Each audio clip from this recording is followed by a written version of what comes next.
All right. Hey, everybody. Sean Rosensteel here. Welcome back to the video series of Think and Grow Rich by Napoleon Hill. I'm excited because we're about a quarter of the way through the book, about a quarter of the way through the video series here. So I look forward to talking to you in today's video about Chapter 5, Specialized Knowledge. Let's dive right in.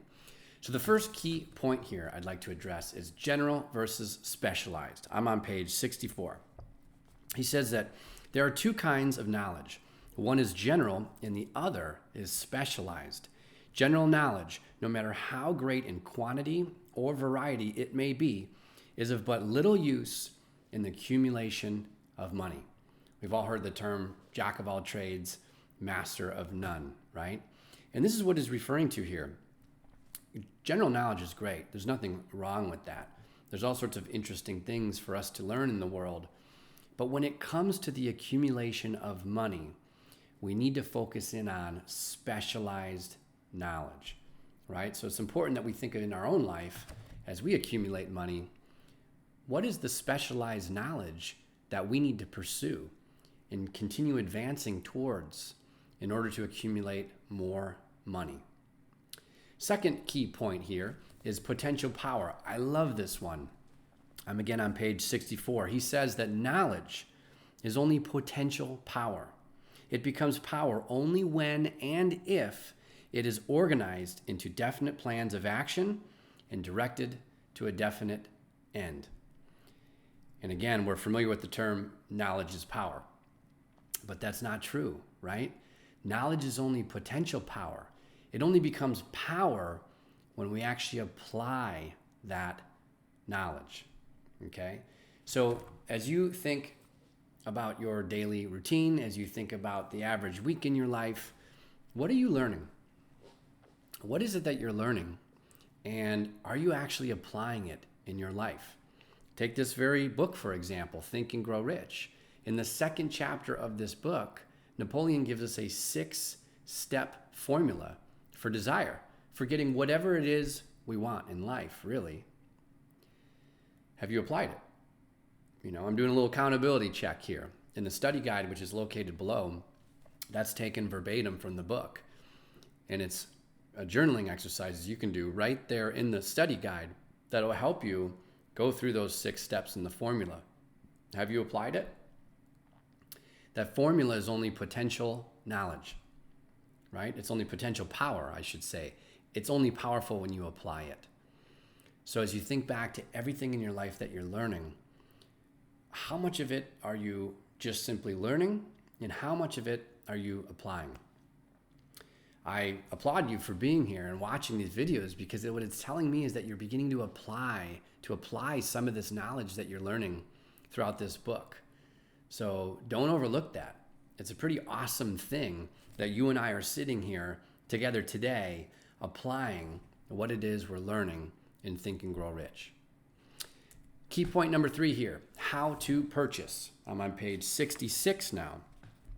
Napoleon says that it pays to know how to purchase knowledge. First of all, decide the sort of specialized knowledge you require and the purpose for which it is needed. To a large extent, your major purpose in life, the goal toward which you are working, will help determine what knowledge you need. With this question settled, your next move requires that you have accurate information concerning dependable sources of knowledge. So good news and bad news, right? Good news is we're living in the information age. I think there was an article on Forbes suggesting that this information that people consume online is like a $355 million a day industry. And this article predicted that by the year 2025, self-education online will become like $1 billion a day industry. I'm always amazed that the extent of knowledge previous generations had access to was limited by the shelves at their local library. And now we have access to the world's wisdom right in the palm of our hand, right? But we still need to know how to purchase this knowledge. So the first thing we need to understand is our major purpose and what sort of specialized knowledge, what skills or abilities or mindsets we need to acquire over time in order to advance us in the direction of that major purpose. But then we need to know how to acquire it. The bad news about the information age is that everywhere you look, there's information. We're being bombarded by like 3,000 marketing messages a day, according to latest research, right? So how do we acquire this?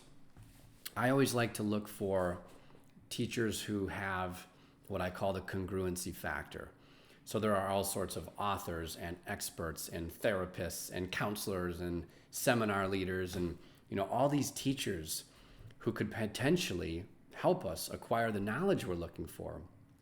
But when they're not congruent, and what I mean by that is if they don't share our same values and beliefs, or if they haven't experienced the same struggles that we're experiencing in our own lives and have made it through those struggles to the other side, and if they haven't achieved the same goals or major purpose that we've set out to achieve, they may not be congruent, right? So as we go out there and pursue these teachers, whether it's locally or on the internet, we need to always look for that congruency factor. Because what I've found is that when teachers that I'm learning from aren't congruent with my own life, I tend to either set the training aside or I tend to apply that learning in a half measure sort of way. And what we're really looking to do here is to apply our learning in a full measure way, right? So we need to watch out for that congruency factor because there's a billion people to learn from today with the advent of the internet, and we need to look out for that. Fourth key point here is never stop. I'm on page 67 now. He says that successful men in all callings never stop acquiring specialized knowledge related to their major purpose, business, or profession. Those who are not successful usually make the mistake of believing that the knowledge acquiring period ends when one finishes school. I think I made that mistake before I finished school, like probably in high school. But I can remember in my late teenage years, early 20s, I really wasn't learning anything. I was going after money.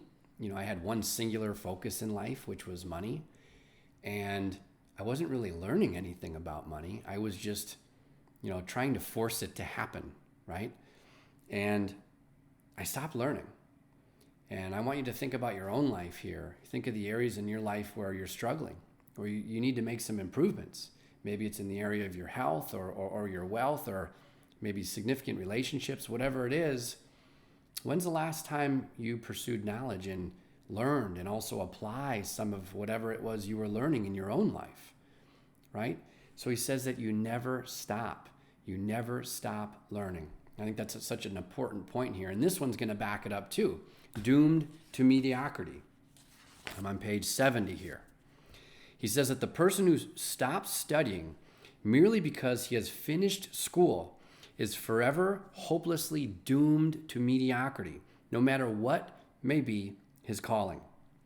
The way of success is the way of continuous pursuit of knowledge. So powerful there. Sixth point is habit. I'm on page 73 now. Napoleon says, too many of those who begin at the bottom never manage to lift their heads high enough to be seen by opportunity, so they remain at the bottom. It should be remembered also that the outlook from the bottom is not so very bright or encouraging. It has a tendency to kill off ambition. We call it getting into a rut, which means that we accept our fate because we form the habit of daily routine, a habit that finally becomes so strong we cease to try to throw it off. And that is another reason why it pays to start one or two steps above the bottom. By doing so, one forms the habit of looking around, of observing how others get ahead, of seeing opportunity, and of embracing it without hesitation.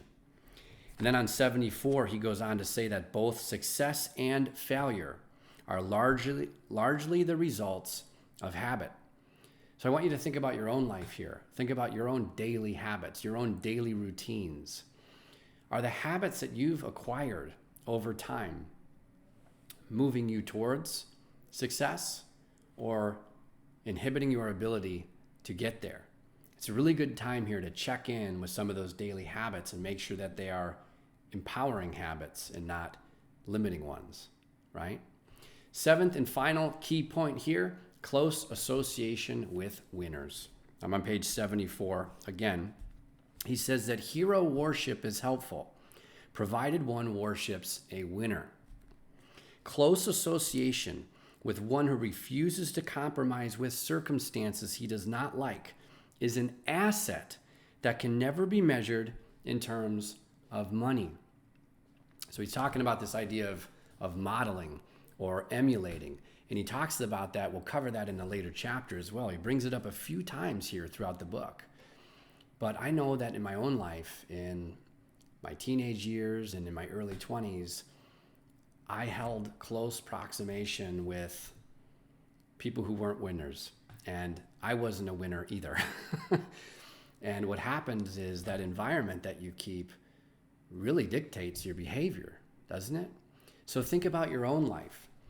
Are the people that you're in close proximity with, are they empowering you to succeed, or are they holding you back in certain ways?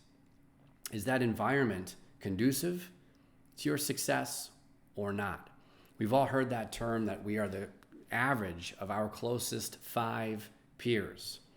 That has to do with financial matters, that has to do with mindsets, that has to do with behavior, habits, everything. So this is another good opportunity to check in with yourself and ask yourself whether the people that you're closest with are moving you toward your goals or holding you back from achieving them. So that's the last key point that I believe is in this chapter, chapter 5, specialized knowledge.